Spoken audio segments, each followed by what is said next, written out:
Yo, yo, yo, what's good, everybody? Today I'm going to be bringing you a video of old footage from the bonsai jungle when I was first getting started buying this house and digging up the back lawn into my new backyard garden. So, without further ado, I'm going to be showing you how I like to do Gucci Gang shit on the regular. This is what the bonsai jungle originally looked like when I bought this house. As you can see, I got two big old trees on the right side by the fence and two big trees on the left side that created a ton of shade in the yard. Not really good for me because I'm trying to grow plants here, and most of the plants that I grow are going to be full sun plants like conifers and Venus flytraps and my Sarracenia. So I had to fork over the cash and get those chopped down as soon as possible. I did it later on in the year, though, probably like October, November, so all the leaves had already fallen off, and I utilized all that. I raked it all up into this rectangle to kind of plan out the garden. And as you may know, I have very heavy clay soil here in Illinois, so all that organic matter helps loosen it up and make a more beneficial soil for the plant roots to grow in. So it ended up not, working ideally. Like there was still a bunch of grass under those leaves, and I wanted to expand the garden bed just from one fence line to the other almost. So that's about what, 20 to 25 meters. I rented the tiller from Home Depot, got it on a pickup truck, brought it over to my yard, and then just tilled it up in April after I had been dumping all that horse manure into the garden bed throughout the winter. So the next thing I did was I hopped on YouTube and I watched a bunch of Full Spectrum Survival and Canadian Prepper and Jeremiah Babe for my financial advice. And they kept screaming, 72-hour notice, 48-hour notice, 24-hour notice, Russia, Russia, China, Russia, China, Russia, Russia, nukes, economy, digital currency, farming collapse. Basically every bad thing that you can imagine is going to happen within the next maybe month or 2 months.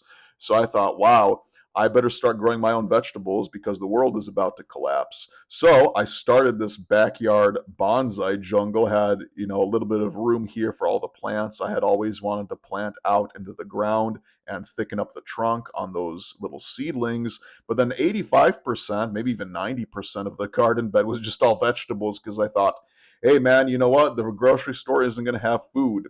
Now, what about that neighbor that's got that chain link fence and can see everything that I'm growing? And when he's starving, what would stop him from hopping over when I'm not home and stealing all my food? Well, I don't know. I didn't really think about that. I don't really think stuff through too much. I just love to, get a crazy idea and just start working at it. And then we'll ask questions later.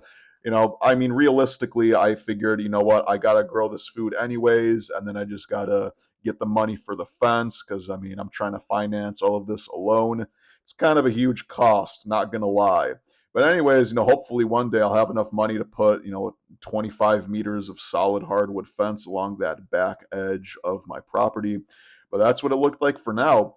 And I had kind of this crazy illusion in my mind that, oh, this is a good idea to just plant every single vegetable because I'll have, when the grocery store closes, I'll be able to go back into my yard and pick any kind of vegetable I want.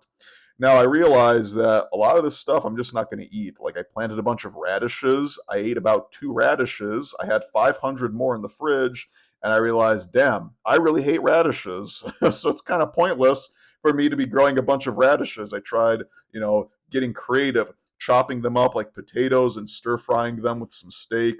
Disgusting. Really don't like radishes. So that was one learning curve. But what I really liked about this was that I just kind of had the experience of, it was fun just growing crazy amounts of plants. I had stuff like a jungle, and that's where this, idea of the bonsai jungle came from because I literally threw everything in here, and my whole idea was, you know what? Everything is just going to sort itself out like it does in nature. So what I quickly learned is that all those blue-pilled ideas that were told to me for 25 years were a bunch of bullshit lies.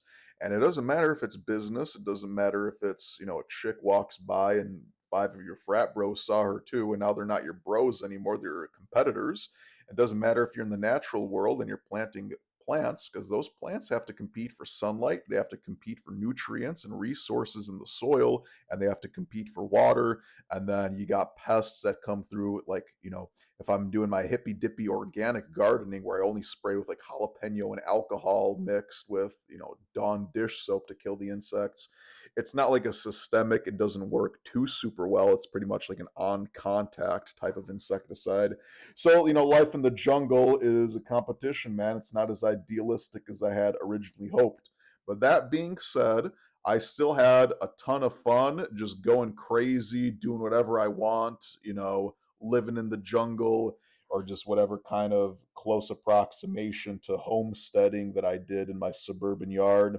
So that's going to be it for this video. And as always, I hope you enjoy your gardening. Hope you got, all your goals coming up here, getting accomplished with your garden bed. Get some of those rare plants that you want, and the plants that you do have, hope they grow well for you. That's going to be it for today. Good luck with your plants and good luck with your bonsai. I'll see you in the next one.